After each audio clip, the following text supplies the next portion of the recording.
Hi ஒருவன் எல்லோரும் எப்படி இருக்கீங்க? நல்லா இருப்பீங்கன்னு நினைக்கிறேன். என்னென்னா 12th 10th 11th எல்லாம் ஸ்கூலுக்கு போய் முதல் நாள் போயிட்டு இப்போ வந்திருப்பீங்க. ரொம்ப ரொம்ப ரொம்ப சந்தோஷம். நீங்களும் சந்தோஷமாக வந்திருப்பீங்கன்னு நினைக்கிறேன். என்னடா ரொம்ப நாள் லீவ் விட்டு நீ ஸ்கூல் வச்சு கடுப்பு பண்ணிட்டாங்களே அப்படின்ட்டு இருக்கும். ஏன்னா ரெகுலரே நீ ஸ்கூல் தானே, பழகிக்க வேண்டியது தான். என்ன பண்ணுறது, ரொட்டீன் வந்து மாறி இருக்கும். இனி அந்த ரொட்டீன் வந்து பழகிக்குவோம், ஸ்கூல் ரொட்டீன். ஸோ நான் சொன்ன மாதிரி காலையில் எந்திரிக்கணும் 4:45 அண்ட் சாயங்காலம் அந்த ஷெடியூல் 6:30லேருந்து 9:30 முடிய அந்த ஷெடியூலை போட்டு படிக்கணும். அண்ட் கன்சிஸ்டன்சியாக இருக்கணும், இல்லைன்னா மார்க் வராது. இப்போ நம்ம என்ன பார்க்க போகிறோம் அப்படின்னா, ரொம்ப ரொம்ப ஒரு முக்கியமான வீடியோ. எல்லா மாணவர்களுக்கும் என்ன பிரச்சனை, எந்த இடத்துல பிரச்சனை, படிக்கிறதுல பிரச்சனை இல்லை, கவனிக்கிறதுலே பிரச்சனை, அண்டர்ஸ்டாண்ட் பண்ணுறதே பிரச்சனை. அப்புறம் எப்படி போய் படிக்கிறது? சரிங்களா? இப்போது ஸ்கூலில் எப்படி வந்து படிக்கணும், சரிங்களா? அடுத்தது வீட்டில் எப்படி படிக்கணும், ஆக்சுவலாக ஸ்கூலில் எப்படி கவனிக்கணும், ஸ்கூலில் எப்படி இருக்கணும். நான் சொல்கிறது ஸ்கூலில் போய் கம்முன்னு டிசிப்ளினாக அப்படியே கையை கட்டிக்கிட்டு மிஸ்ஸுங்களை பார்த்தோன்னே டக்குன்னு அப்படியே இப்படி கையை கட்டிக்கிட்டு இப்படி உட்காரணும்னு சொல்லலை. எப்படி பாடத்தை கவனிக்கணுங்கிறதான் நான் சொல்ல போகிறேன். ஓகேங்களா? அண்ட் அதே மாதிரி வீட்டில் ஷெடியூல் கன்சிஸ்டன்சியாக நீங்கள் எப்படி கரெக்டாக படிக்கணும் அப்படின்னு நான் முதல்ல சொல்லியிருந்தேன். அதை ரிப்பீட் பண்ணுறேன். அதை நீங்கள் பண்ணிங்கனாலே, ஸ்கூல்லேயும் அந்த விஷயம் பண்ணிங்கனாலே, ஸ்கூலில் வந்து அந்த கவனிக்கிற விஷயம் பண்ணிட்டாலே பாதி விஷயம் முடிஞ்சுது. அதுக்கப்புறம் வீட்டில் வந்து ரிவைஸ் பண்ண வேண்டியதாக வேலை முடிஞ்சதுன்னா உன்னால் 575 மார்க் அசால்ட்டாக எடுக்க முடியும். ரொம்ப ரொம்ப ரொம்ப நல்ல hard work, inch by inch படிச்சிங்கன்னா 595 மார்க் எடுக்கலாம்.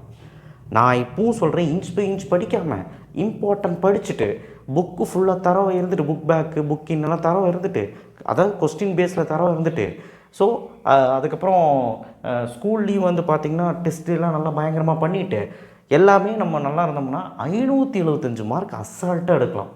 அண்ட் 10th வந்து பார்த்திங்கன்னா ஈஸியாகவே 490 மார்க் எடுக்கலாம் 500க்கு. எப்போனா நீ ஸ்கூலில் ஒழுக்கமாக கவனிக்கணும். ஸ்கூலில் என்ன பண்ணுறீங்க, நான் என்ன தான் வீட்டில் வந்து உங்களை படிக்க சொன்னாலும் ஸ்கூலில் என்ன பண்ணுறீங்க, மிஸ்ஸுங்க ஒரு டைலாக் சொல்லுவாங்க. என்னென்னா வந்து பார்த்தீங்கன்னா, டீச்சர் சொல்கிற டைலாக் என்னென்னா, ஃபிசிக்கலி ஆப்சன்ட் மென்டலி ப்ரெசன்ட். நான் கரெக்டாக சொன்னேன்னா, நான் கரெக்டாக இந்த வாக்கியத்தை சொன்னேனான்னு சொல்லிவிட்டு கமெண்ட் பாக்ஸில் தெரிவிங்க. இந்த வாக்கியத்துக்கான அர்த்தத்தையும் நீங்கள் வந்து சொல்லுங்கள், பார்க்கலாம்.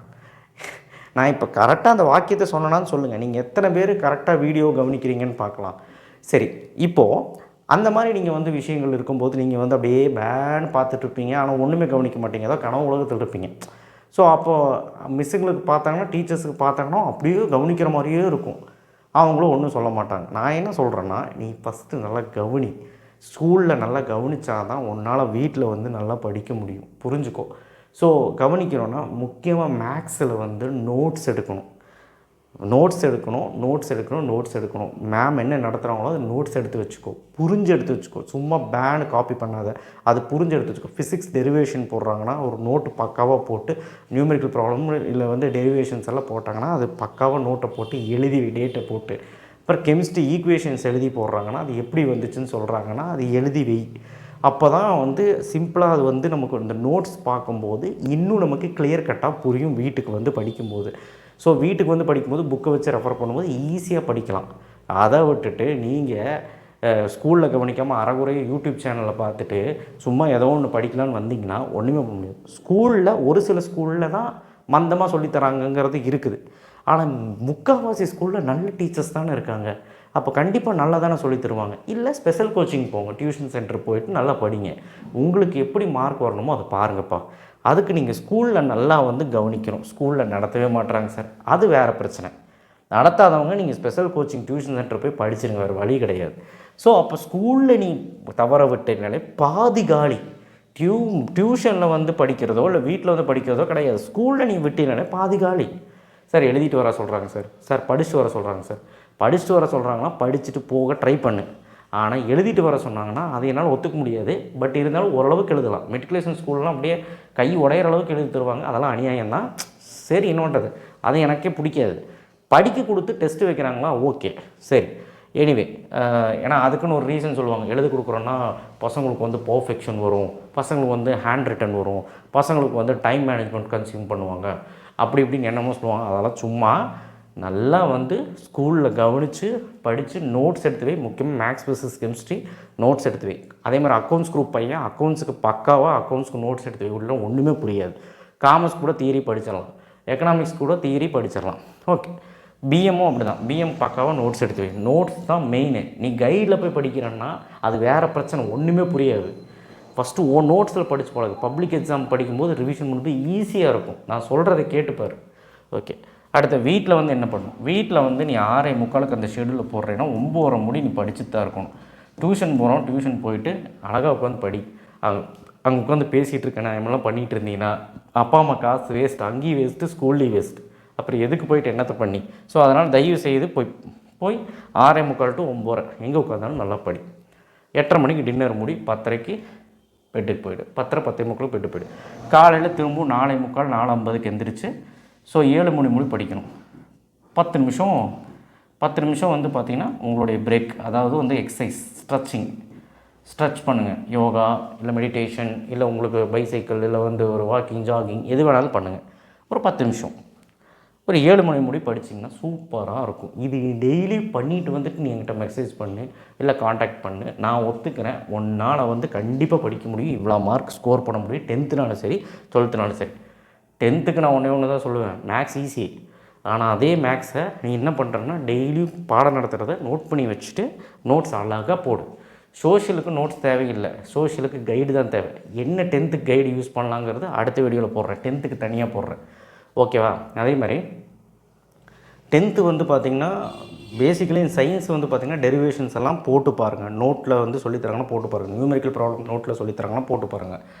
அண்ட் மோர் ஓவர் வந்து பார்த்திங்கன்னா அதே ஈக்குவேஷன்ஸ் இருந்தால் போட்டு பாருங்கள். தவிர டயக்ராம்ஸ் இருந்தால் வரைஞ்சி பாருங்கள். என்ன போர்டு நடத்தினாலும் எழுத சொல்லலை, கவனித்ததை நோட்டாக எழுத சொல்கிறேன், நோட்ஸாக நான் வந்து எழுத சொல்கிறேன்.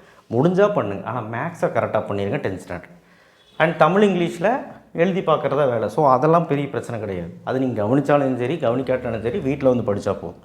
ஸோ இதை நீங்கள் கரெக்டாக ஸ்கூல்லேயும் வீட்லேயும் ஃபாலோ பண்ணனா கண்டிப்பாக சொல்கிறேன், அசால்ட்டாக அடிச்சிடலாம். ஃபஸ்ட்டு நாள் இன்றைக்கி என்ன பண்ணிட்டு வந்தீங்கன்னு சொல்லுங்கள், உண்மையை மட்டும் சொல்லுங்கள்.